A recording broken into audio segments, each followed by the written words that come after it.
بسم اللہ الرحمن الرحیم۔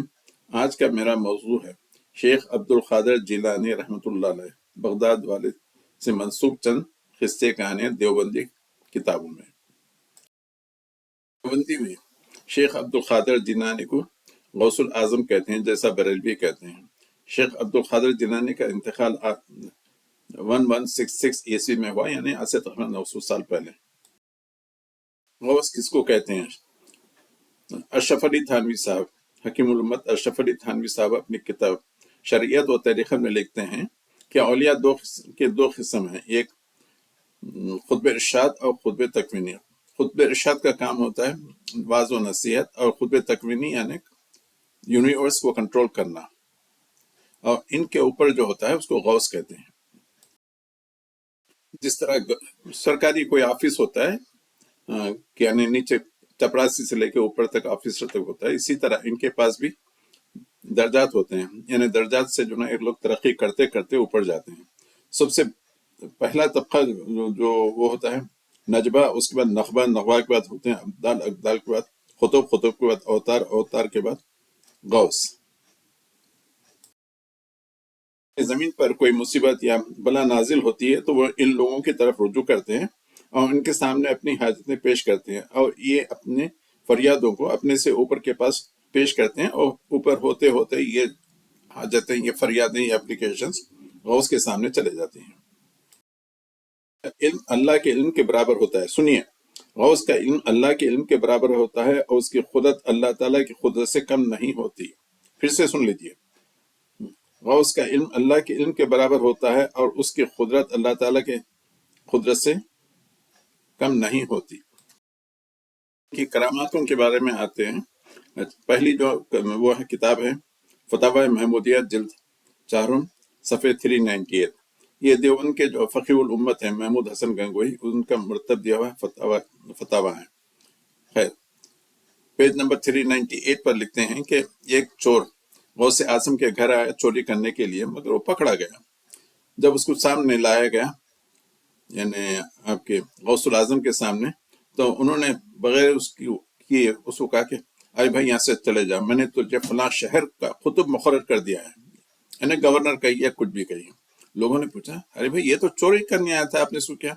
نہیں، یہ اللہ کی مرضی تھی، اس لیے میں نے اس کو قطب مقرر کر دیا ہے۔ تو وہ شخص وہاں سے چلا گیا اپنے یعنی جہاں پہ اس کو قطب یا گورنر مقرر کیا گیا تھا، وہ چلے گیا۔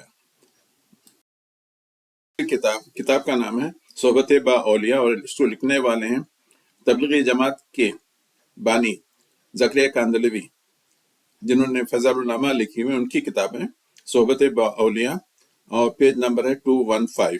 کہتے ہیں کہ کسی جگہ کا ابدال مر گیا تھا، وہاں پہ پوزیشن ویکنٹ تھی، تو یہاں پہ یعنی غوث کی محفل میں تمام ابدالوں نے بیٹھ کے سوچا کہ وہاں پہ وہ پوزیشن کو کیسا فل اپ کریں۔ تو انہوں نے دیکھا کہ بہت دور پر ایک گارڈن میں ایک کوئی مالی ہے، اس میں ابدال بننے کی صلاحیت ہے۔ انہوں نے یہاں سے اس کو کنٹرول کیا، اس کو میسیج کیا کہ تو ابدال مقرر ہو گیا ہے۔ تو وہ ابدال جو ہے نا وہیں پر اپنے جو اوزار ہوتے ہیں سب بل پھوڑا، یعنی جو بھی مالی کے اوزار ہوتے ہیں وہیں پہ پھینکا، اور وہاں سے پرواز کرتا ہوا اس شہر میں جا پہنچا جہاں پہ اس کو ابدال مقرر کیا گیا تھا۔ اشرف علی تھانوی صاحب اپنی کتاب امداد المشتاق کے صفحے نمبر 44 پر فرماتے ہیں کہ بغداد میں شیخ عبد القادر جیلانی بغداد میں اپنے کچھ اولیاء کے ساتھ بیٹھے ہوئے تھے۔ انہوں نے دیکھا کہ سمندر میں یہ کشتی ڈوبنے کے قریب ہے۔ انہوں نے یہاں سے بغداد میں بیٹھے ہوئے اس کشتی کو ریموٹ کنٹرول کیا، اور اس کشتی کو طغیانی سے باہر لے آیا، یعنی کشتی ٹھیک ہو گئی۔ کتاب کے صفحے نمبر 71 پر ہے کہ شیخ عبد القادر جیلانی مردوں کو قم باذنی یعنی میرے حکم سے اٹھ جا کہہ کر زندہ کیا کرتے تھے۔ لوگوں نے پوچھا کہ ارے یہ ایسا کیسا ہوتا ہے، کیونکہ حضرت عیسیٰ تو قم باذن اللہ کہا کرتے تھے، اور شیخ عبد القادر جیلانی قم باذنی یعنی میرے حکم سے، یعنی عیسیٰ تو جو مردوں کو زندہ کرتے تھے، اللہ کے مردے کو کہتے تھے کہ اللہ کے حکم سے اٹھ جا، اور شیخ عبد القادر جیلانی مردے کو کہتے تھے میرے حکم سے اٹھ جا۔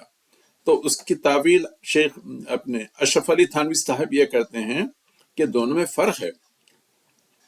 ایک ہے قرب نوافل، دوسرا ہے قرب فرائض، یعنی جب قرب فرائض یعنی صرف فرائض ادا کر کے اللہ کا قرب حاصل کرتا ہے، جبکہ انسان اگر نوافل زیادہ ادا کرے تو وہ اللہ کے اور زیادہ قریب ہو جاتا ہے۔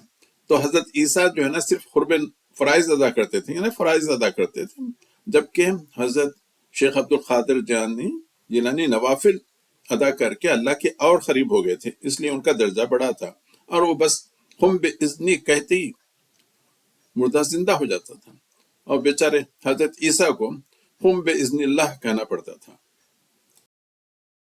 اسی کتاب کے صفحے 110 پر ہے کہ امداد اللہ مہاجر مکی، یعنی جو دیوبندیوں کے شیخ العرب و عجب ہیں، ان کو مکہ معظمہ میں فخر و فخر کھانے پینے کو نہیں مل رہا تھا، بیچارے پریشان ہو گئے، گلیوں میں گشت کر رہے تھے کہ سامنے سے شیخ عبد القادر جیلانی آ گئے، انہوں نے دیکھ کے کہا کہ اب پریشان ہونے کی ضرورت نہیں ہے، جا میں نے تیرا رزق مقرر کر دیا ہے، یعنی اللہ نے نہیں، شیخ عبد القادر جیلانی نے، اور اس کے بعد سے ان کو رزق کی تنگی نہ رہی۔ یہ القاب و درجہ بندی یعنی نجبان، نخبہ، ابدال، قطب، اوتار اور غوث آپ کو کسی کتاب میں قرآن و حدیث میں نہیں ملیں گے۔ قرآن و حدیث میں جو یعنی نیک آدموں کے لیے ابرار وغیرہ کہا گیا ہے، اور پھر حتیٰ رسول اکرم صلی اللہ علیہ وسلم کے لیے کبھی بھی غوث الاعظم یا غوث الاقطاب کا نام استعمال نہیں کیا گیا، صرف آپ کے اوصاف حمیدہ بیان کیے گئے ہیں۔ کبھی آپ کو یا ایھا المزمل کہا گیا، یا ایھا المدثر، یا کبھی یاسین، اور کبھی یا ایھا النبی۔ کبھی بھی آپ کو رسول اکرم صلی اللہ علیہ وسلم کو قطب الاقطاب یا غوث الاقطاب وغیرہ سے پکارا نہیں گیا۔ یہ کتاب آپ کو صوفیہ کی کتاب میں کشف المحجوب یعنی علی حجوری کی کتاب کشف المحجوب میں ملیں گے، پھر دہلی کے جو نظام الدین اولیاء ہیں ان کی کتابوں میں فوائد الفوائد، اس میں بھی یہی عقائد ملیں گے۔ یہ عقائد مسلمانوں کے نہیں ہیں، یہ صوفیہ کی عقائد باطل عقائد ہیں۔ اللہ تعالی ہم مسلمانوں کو ان کے باطل عقائد سے محفوظ رکھے، آمین۔